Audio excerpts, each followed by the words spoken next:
Hello everyone, আসসালামু আলাইকুম। সবাই কেমন আছেন? ঈদ মোবারক। একটা মজাদার ডেজার্ট তৈরি করছি, একটি মজাদার ডেজার্টটি তৈরি করার জন্য নিয়ে নিচ্ছি এখানে 1/2 লিটার মিল্ক। এই ডেজার্টটি খুবই মজাদার, খুবই অল্প সময়ে তৈরি করা যায়, তাই আপনাদেরকে পুরো প্রণালী দেখিয়ে দিচ্ছি। আমি মিল্কটাকে ভালো করে জাল করে ঘন করে নিচ্ছি। দিয়ে দিচ্ছি 2 টেবিল চামচ চিনি, সুগার দিয়ে এটাকে ভালো করে নিয়ে নেড়ে ঘন করে নেব।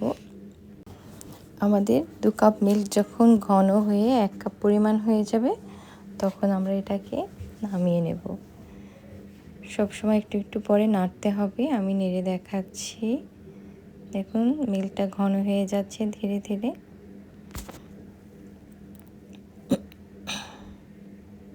যাতে পাশে লেগে না যায় সেদিকে খেয়াল রাখতে হবে। তৈরি হয়ে গেল আমার মিল্ক, ঘন হয়ে গিয়েছে। আমি এখানে অন্য একটি পাত্রে ঢেলে নিচ্ছি, এটাকে ঠান্ডা করে নেব। এরপরে আসছি আমাদের সেকেন্ড স্টেপে। পানি নিয়ে নিয়েছি এবং আমি 1 কাপ পরিমাণ সাবু যেটাকে আমরা বলি, এটাকে ভিজিয়ে রেখেছিলাম 20 মিনিটসের জন্য, 20 মিনিটের জন্য। ফুলে উঠেছে। এখন এটাকে গরম পানিতে ঢেলে দিচ্ছি, দিয়ে এটাকে আমরা ফুটিয়ে নেব।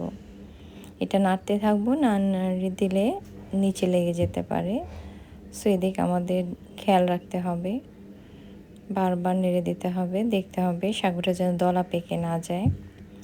যে আমার সাগুটা কিন্তু অনেকটা সিদ্ধ হয়ে এসেছে, দেখে বোঝাই যাচ্ছে সাদা হয়ে এসেছে। যখন আপনারা দেখবেন এরকম সাদা হয়ে এসেছে একদম পানি কালারের, তখন বুঝে নিতে হবে হয়ে গেছে। আমি এখন পানি থেকে ঢেলে নিয়েছি। এবার আমি মিল্কের সাথে, ঠান্ডা হয়েছে আমার মিল্কটা, আমি এটার সাথে পুরো সাগুটা দিয়ে দিচ্ছি। সবথেকে ইজি একটি ডেজার্ট, পানীয় বলা চলে, ঠান্ডা ফালুদা আমরা যেটা বলি। খুবই মজার, ফ্রুটসও খাওয়া হবে, মিল্ক খাওয়া হবে, সাগুটাও খাওয়া হবে। পুরোটাই খুব স্বাস্থ্যসম্মত একটি খাবার। এবার নিয়ে নিচ্ছি কলা কেটে নিয়েছি, আপেল কেটে নিয়েছি, আর হলো আঙুর। আপনারা চাইলে এখানে আনারও দিতে পারেন, আম দিতে পারেন, খুবই মজা হয়। আমার কাছে যা ছিল আমি সেটাই দিয়েছি। আমি ভালো করে মিক্স করে নিলাম ডেজার্টটাকে। এরপর দিয়ে দিচ্ছি 1 টেবিল চামচের মতো রুয়াবজাটা আপনি স্কিপ করতে পারবেন, চাইলে দিলেন, না চাইলে না দিবেন।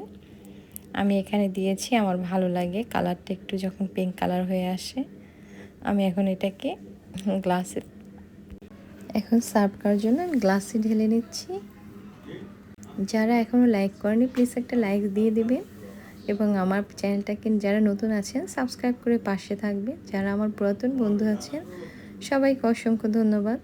আমি এখন দিয়ে দিচ্ছি আইসক্রিম উপরে টপিং।